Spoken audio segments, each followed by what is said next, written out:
Yeni bir videodan herkese tekrardan selamun aleyküm. Bugünkü videomuzda da yine gündemdeki gelişmeleri sizlere aktarmaya devam edeceğim. Hiç vakit kaybetmeden bugün ilk olarak Roketsan Genel Müdürü Sayın Murat İkinci'nin Siper Blok 2 150 kilometreden daha fazla menzile sahip olması tahmin edilen yerli hava savunma sistemimize ilişkin çok önemli açıklamalar geldi. Projedeki son durumdan bahsetti Murat İkinci. Detaylar şu an sizlerle. Siper sistemlerinin füzelerini geliştiren Roketsan Genel Müdürü Murat İkinci projedeki son duruma ilişkin önemli bilgileri paylaştı. Mevcut Siper 1 füzelerinin kabiliyetlerine vurgu yapan İkinci, Siper füzeleri çok kıymetli ve kabiliyetli.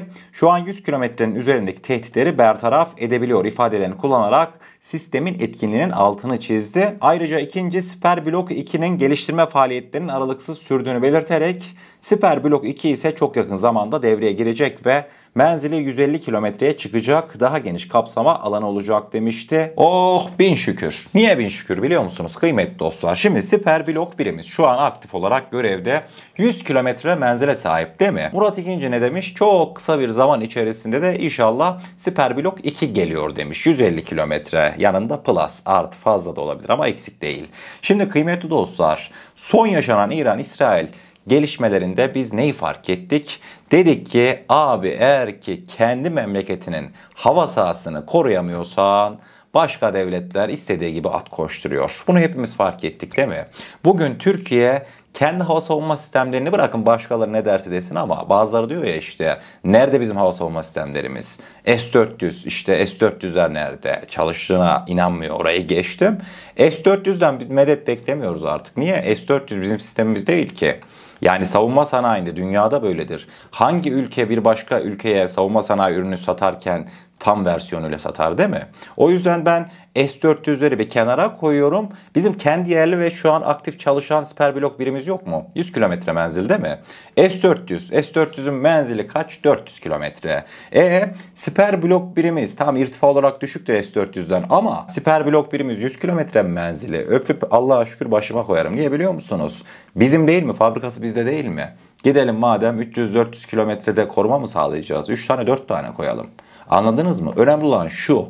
Zor bir gün gelip kapıyı böyle güm güm güm çaldığında ve hazırlıksız olarak yakalanmak başka bir şey. Fakat ufaktan da olsa 100 kilometre evet biliyorum hava savunmasında düşük bir rakam ama şimdi düşündüğünüzde biz bu sistemi kendimiz ürettik. Anladınız mı? Zor bir gün Allah göstermesin geldiğinde zaten projeler hızlandırılacak artı 150, 300, 500 kilometre hava savunma sistemleri ama şu an Allah'a şükür Siper Blok birimiz var yani anlatabildim mi? Yani Türkiye'nin hava savunması sahipsiz falan sanılmasın. İnşallah bundan sonraki süreçte Blok 2 de çok kısa bir süre içerisinde geliyor. Blok 3 de önümüzdeki yıllarda büyük ihtimalle 3-4 sene sonra S-400 muadili S-400'den kat be kat daha iyi. Niye daha iyi? Çünkü bizim sistemimiz. Dedim ya hani ihraç versiyon başka, kendi sistemimiz başka. İnşallah Türk Silahlı Kuvvetleri'nin envanterine kazandırılacak ve Türkiye'nin çelik kubbesindeki en önemli adımlar tamamlanmış olacak. Çelik kubbede sadece siper sistemlerimiz yok. Korkutlar, Sungurlar, işte Gökdenizler veya Aselsan'ın geliştirmiş olduğu lazer hava savunma sistemleri bunların hepsi aktif görev alacak çelik kubbemizde. Bundan çok değil yaklaşık 5 sene sonra falan Türkiye'nin çatısından öyle minnacık bir yağmur damlası bile sızmayacak. O derece güvenle koruyacağız. Hemen devamında dün çok ilginç bir gelişme yaşandı. Hani diyoruz ya Türkiye insan sistemlerde aldı başını gitti. Tahmin edemeyeceğimiz sistemler sürekli her gün tanıtılıyor diye.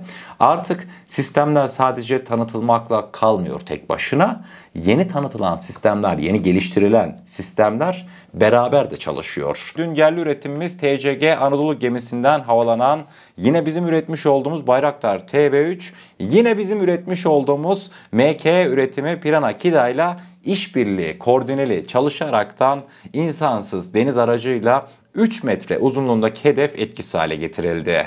Yani size şöyle anlatayım. Selçuk Bayraktar aslında paylaşmıştı X'te ama birazcık hani mühendis terimleri içermekteydi. Anlamayanlar için kıymetli dostlar TCG Anadolu'dan Bayraktar TB3 kontrol ediliyor joysticklerle. Bayraktar TB3 üzerinden de makine ve kimya endüstrisi üretimi Piranha-Kidamuz kontrol ediliyor. Yani bu ne anlama geliyor biliyor musunuz? Bayraktar TB3'ün menzili, örnek veriyorum işte 150-200 kilometre ötede operasyon yapabiliyor mu? Attım.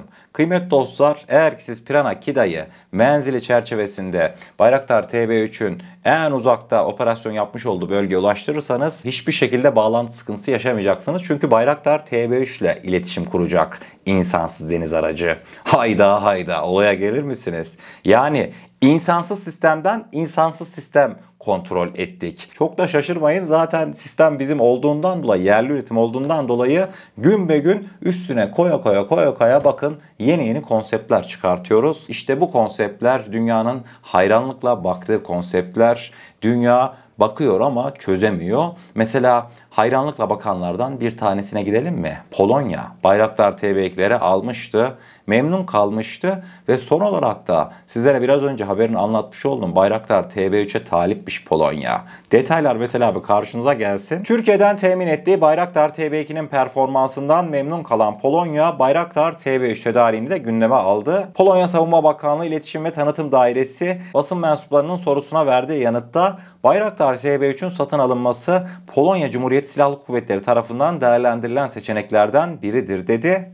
Hatırlanacağı üzere Polonya ile 2021'de imzalanan ve toplam 24 adet Bayraktar TB2 siyah ihracatını içeren anlaşmanın son teslimatı 2024 tarihinde yapılmıştı. Polonya zaten Baykar ürünlerinin müptelası. 2021 yılında Polonya ben Bayraktar TB2 alıyorum dediğinde çok önemli bir ilk yaşanmıştı. İlk kez Polonya'nın Bayraktar TB2 satın almasıyla birlikte bir Türk insansız hava aracı NATO ve Avrupa Birliği üyesi bir ülkeye satılmış oldu. Valla buradan Polonya'ya diyelim, Bayraktar TB3'te elinizi hızlı tutun, düşündüm ettim diyesiye bir bakarsanız 3-4 yıl üretim hatları kapanmış, 5-10 yıl beklersiniz. Artık bilineceği üzere Bayraktar TB3'te Endonezya erken davranmıştı. İlk sözleşme imzalanmıştı Akıncı ile beraber. Onlarca TB3, onlarca Akıncı. 5 yıl sonrasını sanki bir rüyada görmüş gibi Endonezya Türk savunma sanayinde ne bulduysa raftan alıyor, hemen çantasına koyuyor. Milli Muharip Uçak Kağı'nda da aynı şey geçerli. Hep birlikte bir İspanya'ya gidelim mi? Hatırlayacağınız üzere geçtiğimiz haftalarda TUSAŞ ve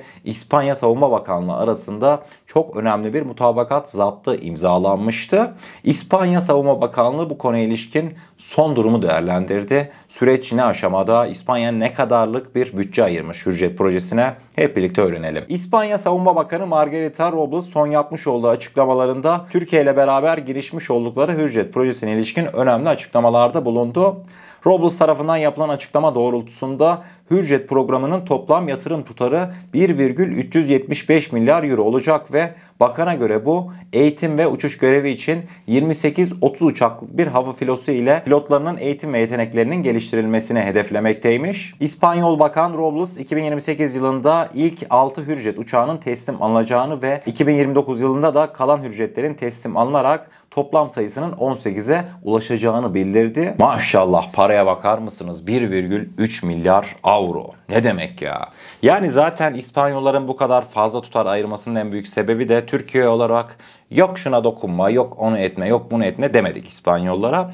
Hürjet'te kendilerine rahat bir perspektif sunduk. Yani aviyonikler olsun, radarlar olsun. Sen gidip de ben başka bir şirketten, İspanyol, Avrupa şirketinden radar takacağım diyorsan al buyur tak dedik İspanyollara. Bundan dolayı zaten Hürjet'i seçtiler. Zaten zamanında TCG Anadolu projesine de bize gereken yardımı sağlamışlardı. Kendi aramızda böyle şeylerin lafı pek olmuyor İspanya'yla. Bugün son olarak dün akşam saatlerinde Dışişleri Bakanımız Sayın Hakan Fidan çok önemli bir canlı yayına katılmıştı. Sayın Hakan Fidan'ın açıklamalarından öne çıkan bazı cümleleri kenara köşeye not ettim. Belki yayını izlemeyenler vardır. Son olarak da onları sizlerle paylaşacağım. Dışişleri Bakanımız dün geceki canlı yayında diyordu ki biz cumartesi günü İranlı mevkidaşımla konuşurken B2'ler çoktan ABD'den havalanmıştı açıklamasını yaptı. ABD'nin İran'daki nükleer tesislere yapmış olduğu saldırıyı kastetmekte. Devamında da ortaya çıktı ki İsrail öyle İran'ın nükleer kabiliyetlerini yok edebilecek bir güçte değil diyerek İsrail'e bir gözdağı vermekteydi Dışişleri Bakanımız. ABD'nin saldırıları sonrası İran'ın nükleer tesislerinin büyük hasar aldığı ve kullanılamaz hale geldiği aşikar. İran ve ABD görüşmeli, nükleer konusunda anlaşabilirler demişti. Dışişleri Bakanımız özellikle de hani Trump demişti ya, gece 1'de vuracağız diye beni aradı İranlılar. Bu konuya değindi, yani haberli saldırı mı olur? Tam da bu konuya değindi. Dedi ki İran ve ABD'nin birbirlerine saldırılardan haberdar etmesi savaş tarihinde ender rastlanacak bir durum. Savaşın temeli haber vermemektir. Burada burayı belli zorluklar nedeniyle vuruyorum, savaşmak istemiyorum şeklinde bir mesaj verilmektedir demişti. Yani İran'ın göstermelik olarak vurduğunu ima etmekteydi Dışişleri Bakanımız. Dışişleri Bakanımızın açıklamalarını da sizlere aktardıktan sonra bugünkü videomuzun sonuna gelmiş oluyoruz. Eğer kanalımıza ilk defa gelmekteyseniz kanalımıza abone olarak bizlere destek olabilirsiniz. Videomuza gerçekten beğenmişseniz aşağıda bulunan beğen butonuna basarsanız bizleri oldukça mutlu edersiniz. O zaman ne diyelim? Kendinize çok iyi bakın. Allah'a emanet olun. Her şey istediğiniz gibi olsun. Sağlıcakla.